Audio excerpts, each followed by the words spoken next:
It's easier to sit back and give an excuse for why you didn't start than it is to face somebody and say, well, it failed because XYZ. Like if you take the step into entrepreneurship and business ownership, I tell this to my team all the time. I don't get to point the finger at anybody. Like if stuff falls apart here, it's totally my fault. And I have to be okay with that as the business owner. Kick it.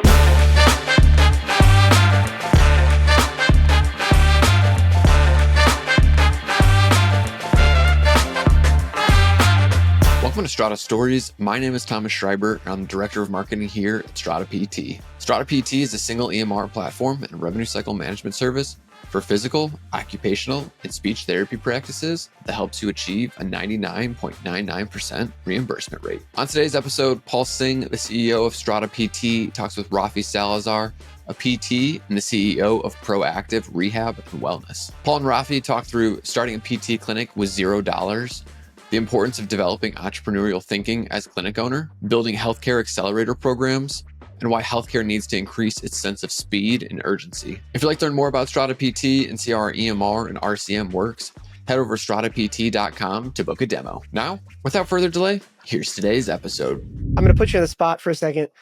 What does it really cost to start a business today in the healthcare side of things, like a practice? Just ballpark. Are we talking $1,000, Maybe $10,000? I mean, maybe. Yeah. I mean, you're talking, you need insurance, liability insurance. You can either pay or you can do it yourself to get credentialed with insurance. We're going to avoid like the cash base versus insurance. But if you're going to go traditional healthcare, I mean, you can do like mobile, which is no overhead for space. Like it's very low cost. And even the equipment that you need, like I remember being at the VA this is 12 years ago, and they were paying like $200 a roll for TheraBand. Like I think the price is like half of that now. Like even just the durable equipment or just the stuff you're burning through is gotten cheaper. But the order of magnitude you're talking about is like 1,000. And even if we sort of round that up aggressively to 5K, the point is like, and I'm saying this assertively, but please shoot me down.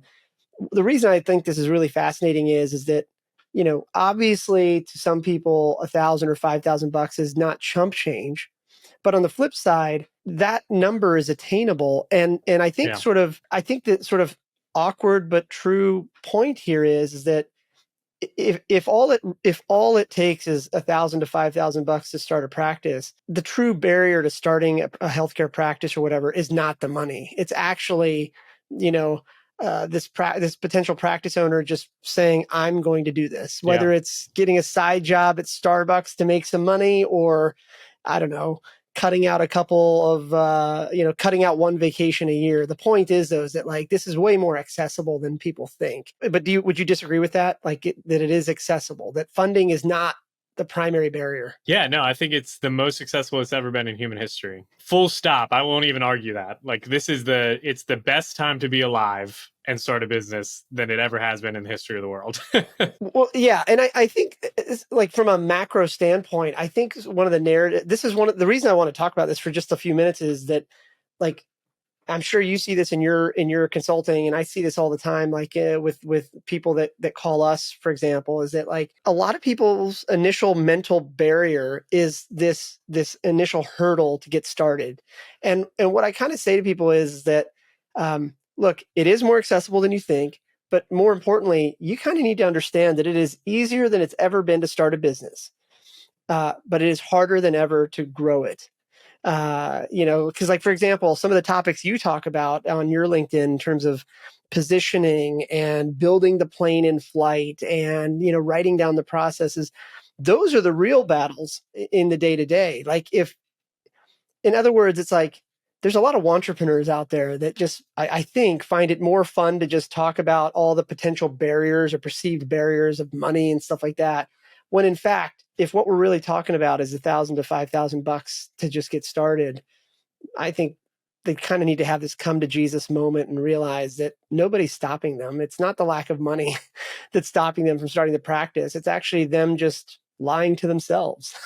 Well, yeah. And I think there's a lot you can unpack there. Like the idea that there's a lot of people they're in an armchair quarterback. The people that are in business, they're going to talk about why they never were able to start their own business, whatever it is. And if you dig down into it, a lot of it is like, it's easier to sit back and give an excuse for why you didn't start than it is to face somebody and say, well, it failed because XYZ. Like if you take the step into entrepreneurship and business ownership, I tell this to my team all the time. It's like I don't get to point the finger at anybody, like if stuff falls apart here, it's totally my fault. And I have to be okay with that as the business owner, or else I'm not going to make good decisions or any decisions. And sometimes not making a decision is worse than making a bad decision, like that you take on a whole lot more. And I think we talked about this maybe 1 or 2 times ago when we recorded, like you need to have a certain propensity to risk, because in business and in life, all profit comes from risk. And if you're not willing to make that risk, you're not going to even put yourself in a position to be successful, right? But there are a lot of people that would rather say, oh, well, the economy was never right, or I couldn't get the funding, or I couldn't get a good location, or I didn't have a competitive advantage, or whatever it is, to take that step into business ownership or to start in this venture. It's a lot easier to say that than it is like, I just didn't want to fail, or like, how would I talk to my colleagues at class reunions and stuff if I had failed. Yeah, it's I was doing a speaking event at a university a couple months ago, and a topic like this came up, and one of the students at this particular university said something like this, like, well, I'm just afraid of failing. I'm afraid of what my friends will think or whatever. And my response to it, I'm going to say this as a statement, but I'm curious if you would agree or disagree with this. My response in this group, it must have been about 600-700 soon to be PT grads or whatever. Anyway, my response in this little talk at this university was, I said, well, look, good for you for at least putting words to the feelings, because a lot of people do it's just much more comfortable to be the armchair quarterback and blame it on everybody else. And so I said to this student, I said, I give you a lot of respect for at least putting words to it and admitting what you're afraid of in front of all these people. And then I said, but now let's go one step further and ask yourself the next logical question, which is, who do you trust more, actually? So let's just say that none of us actually knows the future. None of us knows what our career is going to look like over the next 5, 10, 50 years. If that's true, that none of us know the future, then the next question we have to ask ourselves is, who do we trust more? Do we trust the CEO of the healthcare system we're going to work for, who may make good decisions, but may also run into a problem on some other side of the organization that requires them to downsize you? Do you trust them more than you trust yourself? And I said, don't answer this in front of the group, but that's, I think, the next logical question people need to ask themselves is like, why are you doing this? Like I tell people all the time that I actually operate out of fear. Personally, I operate out of fear because I saw all my friends in 2000 and 2008 get laid off, and they didn't do anything wrong. Like, it wasn't like they underperformed. It was, macro. It was all the things they couldn't control. Some other department, some other industry, something else happened. And I'm like, entrepreneurial thinking is sort of the least worst way to build your career. And entrepreneurial thinking doesn't actually mean you have to start something, by the way. So actually, on this kind of same topic, but kind of segueing, another one of the posts that you did this week had to do with building the plane as you're flying it. And you said something just a minute ago about profit is really correlated to risk. You can't just there's no easy money out there. Well, there is. It's probably illegal. It's probably illegal or questionable. Business. Well, and even then, even if it's illegal, the risk is, probably worse. Right. I was going to say, yeah, that's right. But you talked about this concept of risk, and I think this is interesting. I'm curious about your viewpoint on this.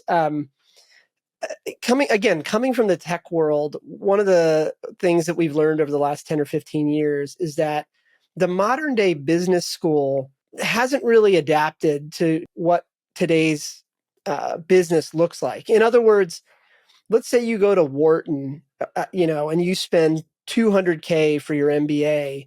You've got a beautiful degree. You've probably connected with a lot of really amazing students. You probably have a lot of great prospects now to go work at a Fortune 500 or whatever. But the unspoken truth is that what you learned there is actually not relevant to what we just talked about, a business that only takes $500 to $5,000 to start. And where I'm going with this is that, in the tech world over the last 10 years, we've started to perfect the idea of accelerators, where we sort of like it's like modern day business school for software businesses. Coming into the healthcare world, I've only been in this world for about 2 years now. The more and more I talk to these entrepreneurs, like every industry has entrepreneurs and the armchair quarterbacks that you talked about. But I find this particular industry much more challenging because, and I don't know how to articulate this well, but I'll just use you as an example. When you were going through your training, to see patients, that's like a zero fail kind of thing. Like you to say it a different way, I went to engineering school. So like we're taught from the beginning that like if you don't know what the microchip looks like, so we're going to go try 87 ways to build it before we get to the answer. Like experimentation is built into the model. Healthcare, on the other hand, seems to me like it's the opposite. It's like, hey, this is pass or fail because the patient needs this, right? And so I'm curious how you think about that because, like, and the reason this came up is because that LinkedIn post you wrote a couple days ago about building the plane as we're flying it totally resonates with me coming from the engineering and the entrepreneurial world. But it seems like that idea needs to permeate more in healthcare. And I guess I'm kind of curious, like, other than you just shouting that sort of idea from the rooftop, how do you think we could teach more entrepreneurial thinking to healthcare professionals?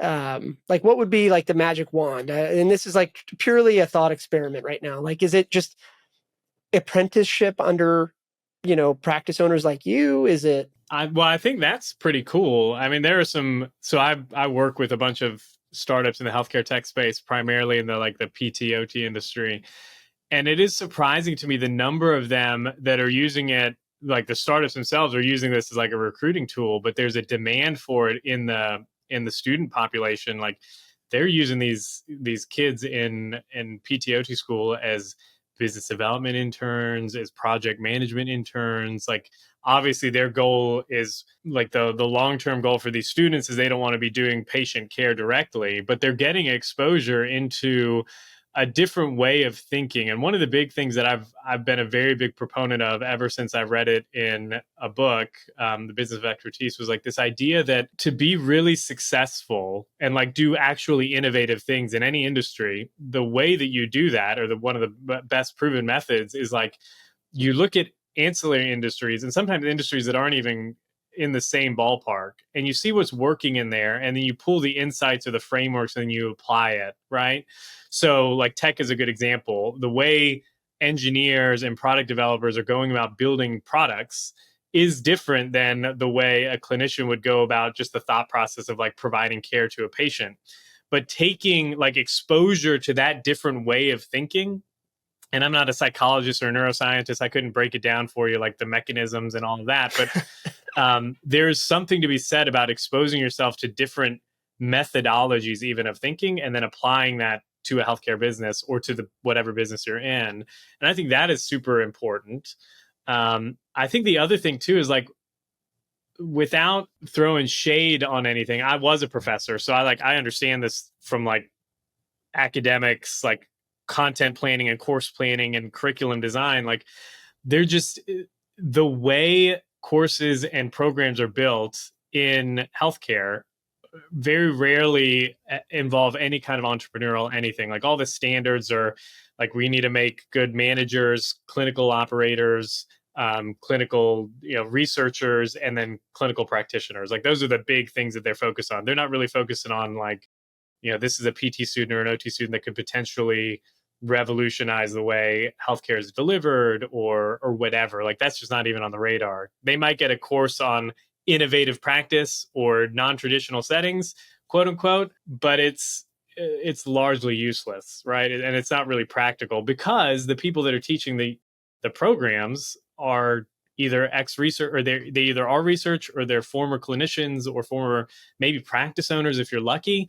But a lot of them are like, they're academics that have been doing academia for a long time. And I think that doesn't translate into entrepreneurialism, at least not initially. I think we're probably on the same page there. I think that, a lot of times when this particular conversation came up in the tech world, I think one of the reasons it got stalled is because there was this sort of implicit belief that the other side didn't get it. So in other words, the narrative became, well, business school is bad or business school is good. And that's not actually the way this conversation needs to go. Like, I think it's important, to your point, that I think the purpose of a university or higher education is to create the skilled workers that the economy needs, right? So, because that's not something that, like, any individual little school like an accelerator can do. The point I'm trying to make is that I think that we're on the same page. That the way I would say what you just said, though, is that I think entrepreneurial thinking is hard to teach,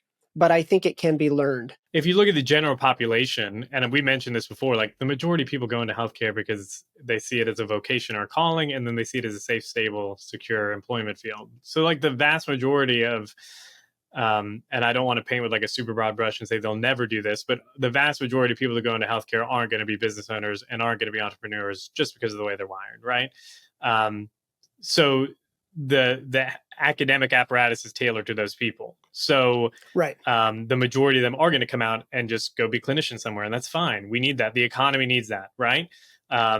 Anybody who's been in any kind of healthcare engagement or encounter, maybe their loved ones in the hospital or something like that, you're happy that there's a good nurse that cares about their job, that feels like it's their calling, that's taking care of your mom, your grandmother the best they can, right? That's wonderful. I think what we just need to do as an industry maybe is just look at those, maybe the 2%, the 1%, whatever it is, the 5% of people that are going to take a different and diverging role and kind of set them up via connections. Because I think that's a big thing for universities as well, is like you're building a network, right? And that how you build that network needs to be more than just putting your resume on LinkedIn, which is what a lot of universities do, right?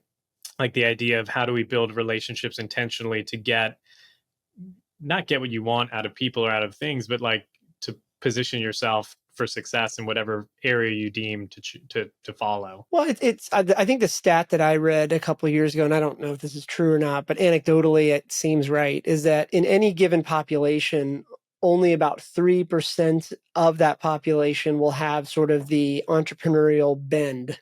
Doesn't mean that they'll be successful, but that 3% of the population will have some sort of interest in learning maybe non-traditional setting stuff, or that sort of thing.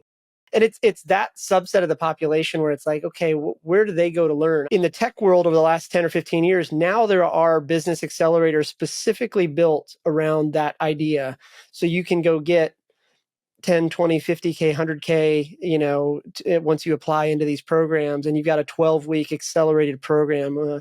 Week one is understanding social media marketing, and you're listening to everybody from like a CMO of Pepsi, brands, all the way down to like maybe social media marketer at Airbnb or something like that. And you're learning from all that exposure. And then the next is like paid ads. The next is, scaling, all that. This is maybe more of a rhetorical statement, but I just, one of the ideas I've been thinking a lot about in the back of my mind is that, maybe there is someday like a healthcare accelerator where it's like, hey, whether you want to own a practice or you want to become a more valuable player in your practice, here's a 12-week program. You apply into it. It is a bit competitive, but you get maybe a 90-day stipend to cover your living expenses.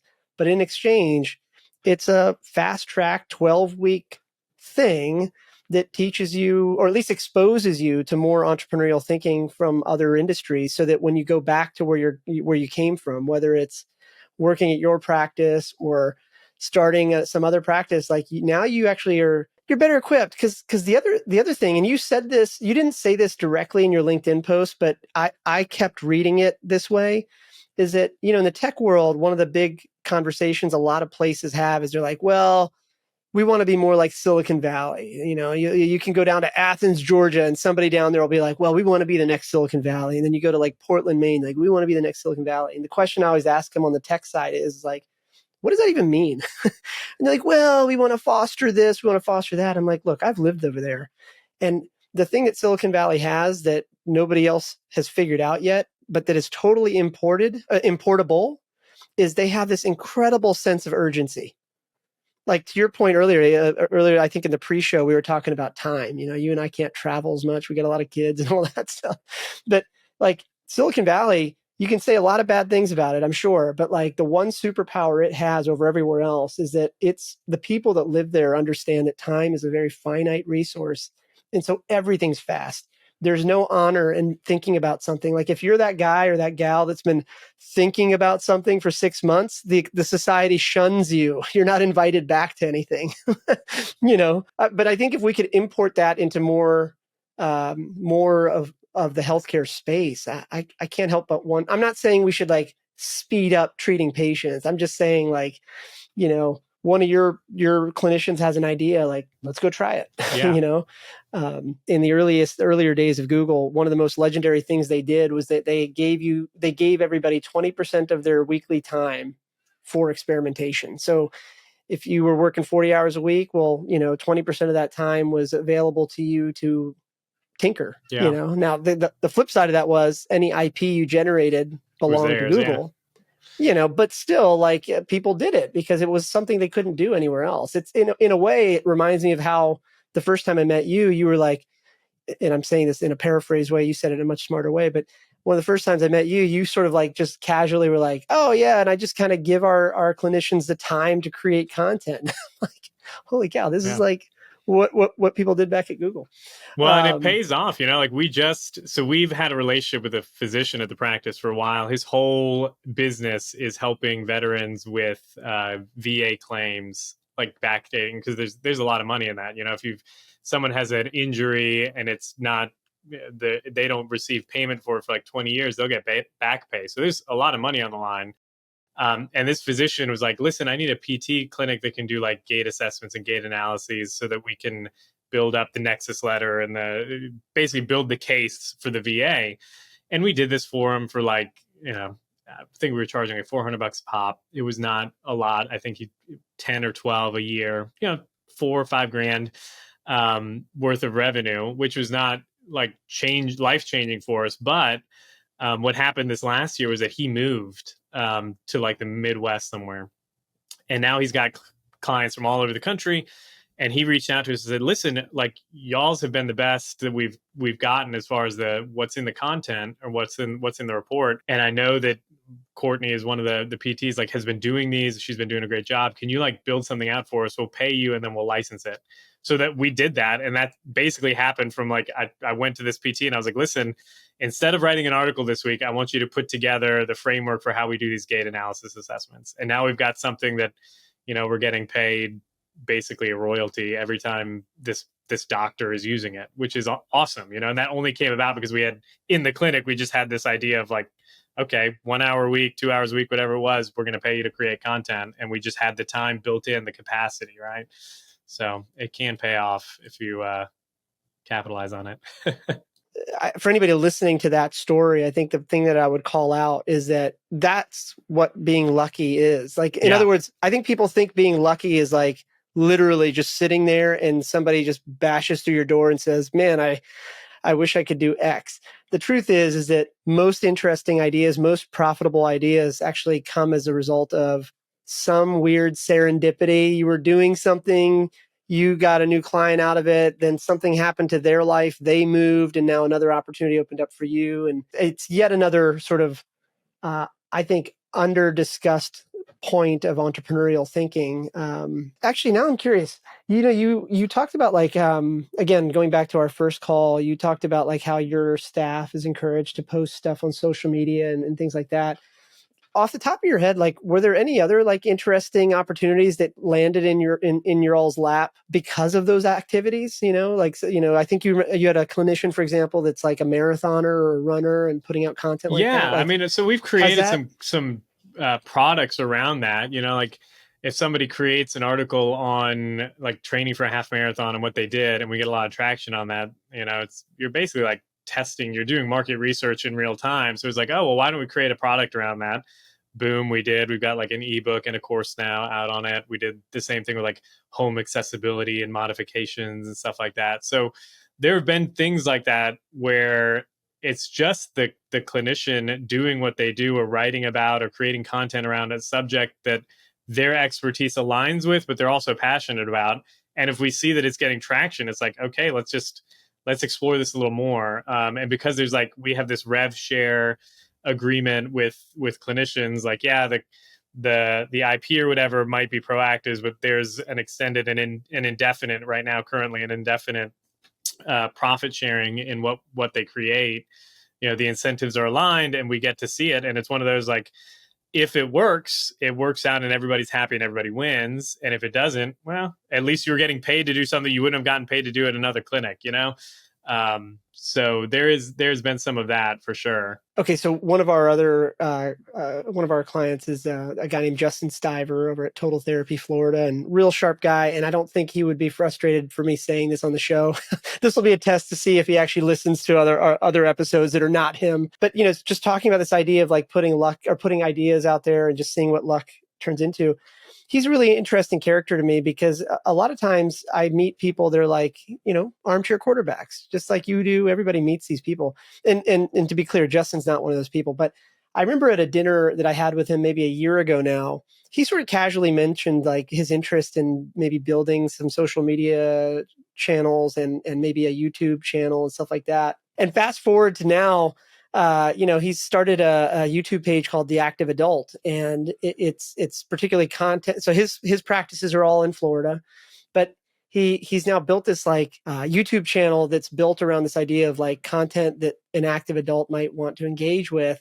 And I still think it's early days, but my point is that it's fascinating because like he's doing it, and a lot of stuff you're talking about, I think, is very similar. And I guess the point I'm just trying to make is that this healthcare industry as a whole, I think, looks like the tech industry of like 15 years ago. On the flip side, I don't think it's going to take the healthcare industry 15 years to get to where the tech industry is, mostly because like guys like you, guys like Justin, all that, you're more aware of like what social media can do. You're more aware of like, what it takes to grow your practice. And this is what I find really fascinating is that like, I don't know if you would describe yourself this way or not, but like, the people like you and Justin and others, I find it really fascinating because you're thinking about the one thing that has to go right, whereas most people that start a healthcare practice are thinking about the 87 things that can go wrong. And I'm not saying that we shouldn't worry about those things, of course. Obviously, you should be insured. You should make sure you're credentialed. Of course, you should do those things.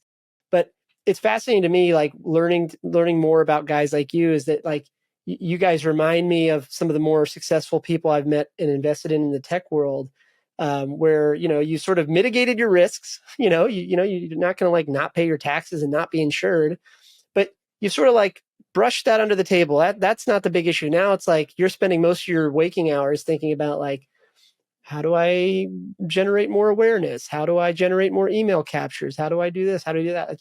You may not describe yourself that way, but it's really fascinating to kind of watch this from the outside. And I think that for anybody listening to this, I think the point is, though, is that I don't think it's going to take 15 years for the healthcare industry to sort of maybe mature. But then here's the inspirational yet terrifying part.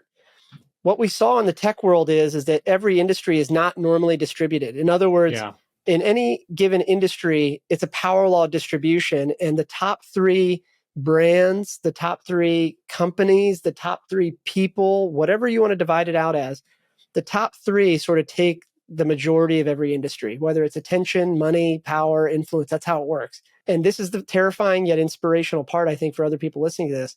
It's going to happen in healthcare. In other words, like you're going to own, I'm making this up, you're going to eventually figure out a way to own like sports or maybe the ideal customer profile around sports content or something. I'm making that up, right? Justin may end up owning like the aging side of things. Other people are going to own, I'm making this up, 3-armed golfers. I don't know. The point is, though, is that there's a lot of opportunity here. I mean, I think it's a good point in that, like, a lot of it too is that you were just mentioning different like niches or, like demographics. Like the reality is there's still so many healthcare providers out there. Like while Google has allowed specialization in a lot of areas, it has not really happened in the quote unquote general. Like obviously you've got like a cardiovascular surgeon is very specialized. They're only dealing with a certain niche. But PT and OT, ancillary healthcare, is still very broad in what you can do, right? It's wonderful. That's what I tell people all the time. Like, why go into PT or OT? Because you can literally do anything. Like I was working with a state agency doing like adults with developmental disabilities for a while, and now I'm owning a practice working with upper extremity patients. Like, you can do just about anything. The problem is you can do just about anything. So there are people right. there are people that are trying to grab hold of like everything. They want to own the whole market, and the reality is you can't. And the people that are figuring it out and doing very, very well are the people that have picked that I'm going to focus on amateur golfers, or I'm going to focus on, people wanting to live in their homes as long as possible, this whole aging in place movement. And they're dominating it. They might not be seeing those patients in their clinic, but if they have a brain in between their ears, they're going to be building out some kind of virtual content or ways to deliver that expertise in a way that is valuable to direct to customer, right? And That's those right. are going to be the people that do very, very well. Everybody that's like, I want to own 50% of the PT market in, Atlanta. Well, I mean, good luck. That's going to be very capital intensive, and you're going to be very vanilla. But you can do the same thing with like, and I don't know if I've mentioned this before. Like, I know in the back of my mind every day the minimum number of patients that need to come into the clinic for me to be able to pay my team and break even. And that's what I shoot for every day. I don't care so much about going above and beyond that, because what we're thinking about is like, how do we extend our reach into some of these other areas for revenue generation, right? Some of these gait analyses, some of these online content or coursework or whatever, some of the consulting stuff. And as long as you can engineer your way, again, to mitigate risk so that you have this platform that's giving you a decent living, like, the rest should really be focused on like going full bore into the little bets we talked about last time. Like, once you find something working, plow into it, because that's how the successful people, quote unquote, of tomorrow are going to be. They're going to be those people that own the niche in this or the niche in that. I mean, again, the parallel back to the tech world, we always say the niches get all the riches. And like, even when I'm investing in a tech startup, one of the questions I'll ask usually is like, well, paint a picture for me. Who's the customer? And in my mind, if they say anyone, like if the word anyone is included, I'm like, all right, I'm out. But conversely, it's so refreshing when somebody's like, it's this. As an example, I was speaking to somebody else who's going to be on our podcast yesterday, and they're over in Arizona. Their practice got like 6-7 locations or something like that in Arizona. And the question came up like, well, why are you guys successful? Why isn't everybody else or whatever? And he just matter of factly was like, look, our value prop is that we focus on the older population that wants to specifically try to avoid surgery. Like, he said it more eloquently, right? This to me was amazing, because most practice owners, like Thomas and I have been testing out this idea maybe of like doing a show at one point where we just pick 8 different random PT websites and try to compare them. And then we realize like we're probably going to sound like assholes. But if you pick any 8 random PT websites, like whatever we Googled around my house, for example, they all say like optimizing for better outcomes, the highest quality PT care, whatever. It's all jargon. It's like when you see like a plumbing truck drive down the street and the line on the back has quotes around it. It says customer service. And you're like, what the?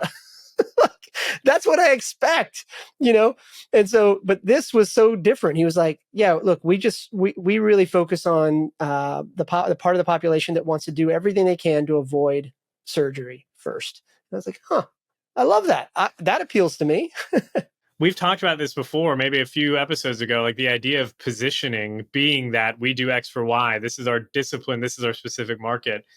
And a lot of people get very like, oh, I don't want to say no to all this potential business. But the reality is, like, if you're doing good in this one area, one, it probably doesn't matter. But then two, like, the people that want to work with you are going to like do the mental gymnastics that it takes to come work with you. Like, you're not really saying no.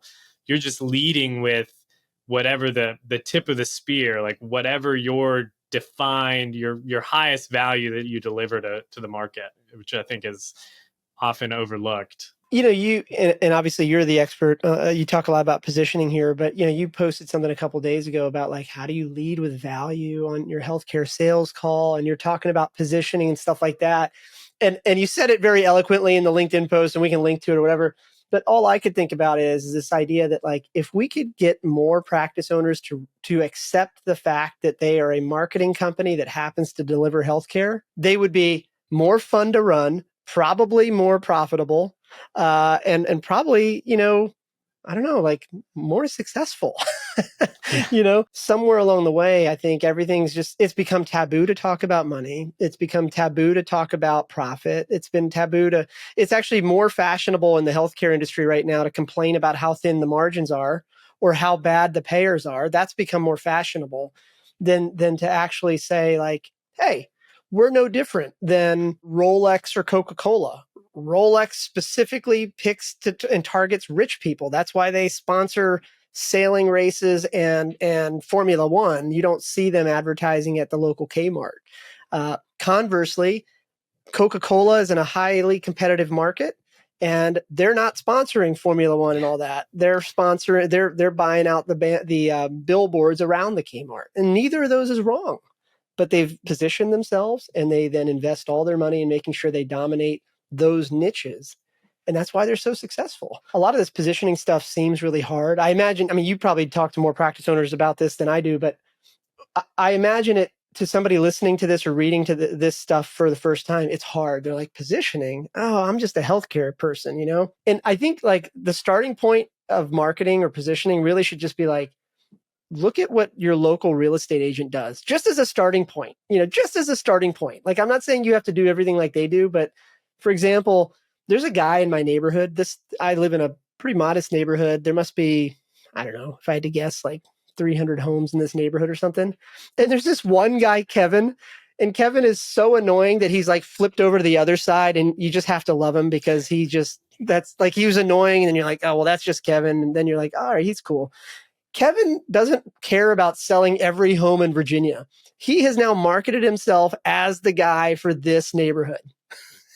and, like, and now I've like bought and sold 2 or 3 homes in this neighborhood over the last 15 years. And what does he do? He's got his face on a magnet in every fridge in this neighborhood. He's sponsoring every little league team. He's the king of this neighborhood and maybe the zip code. And he has no interest in being anywhere else. And he's done extremely well for himself. And like, the point is, though, is that, like, he just he owns the niche. In this case, it's a geographic niche, and I just wish more people would just accept the fact that getting credentialed or getting your license or whatever is not the magical path to success. Yeah, it's really, in a lot of cases, just the barrier to entry, right? Yeah, exactly. Man, we've covered a lot here. I feel like I could probably pin it right there, but what, any other sort of interesting topics or, things in the back of your mind, things that made you wave your fist in anger this week? Yeah, no, I think I've been talking to a lot of people around the positioning piece in healthcare, and I think a lot of it is like business development stuff, and this idea that's what prompted this post. Like, how do you lead with value on a healthcare sales call? Because a lot of times clinic owners and people that are building healthcare businesses, like, they look at sales as something that's like super icky, or they feel like they're a used car salesman. And the reality is, like, if your positioning is solid, you really have value to deliver in your expertise or your specialization, whatever it is. Like, you need to look at every encounter, not so much as like the end in mind being a closed sale, which obviously we would like. But I was just telling this to my front office person this morning, like, the goal of calling this referral, or answering this phone call, whatever it is not to get them to schedule. The goal of this call is really to determine whether or not there's a good enough fit between what we do and between what this person needs. That's enough to take the next step. And the next step might be a phone call, or it might be a consultation, might be coming to the clinic. The best next step might be, like, this is not, you don't come to the clinic. We're going to refer you down the road to another PT or another specialist somewhere that's going to focus on this thing in particular. And we do that a lot, that someone will call and I'm like, like, we're not set up as a performance gym. A lot of what we do is really people that have tried other things for pain and they're still in pain. That's kind of our niche here at Proactive. So when we get people coming in and they're like, listen, I'm, whatever, pro baseball or semi-pro baseball, yada, yada, yada, we'll tell them like, listen, you want to go up to peak down the road because they've got a fully set up like performance. It's a performance studio, right? Like they're going to take care of you. They're going to be great. Don't come to us. And what we found is that those people will either refer people to us or they'll come back to us later when they have that chronic shoulder pain, right? Like, right. And that's really what you need to look at, like the business development piece of any healthcare organization, practice, business is really just your two, not always professionals, but your two grown adults trying to determine if there's a fit. And if the fit is there, then move forward. And if the fit is not, don't be worried about sending them away because they're gonna value that almost more than booking them for an appointment and then screwing them because you weren't the right person for them. Thanks for listening to another episode of Strata Stories. Strata PT is a single EMR platform and revenue cycle management service for physical, occupational, and speech therapy practices that helps you achieve a 99.99% reimbursement rate. If you'd like to learn more about Strata PT and see how our EMR and RCM works, head over to stratapt.com to book a demo.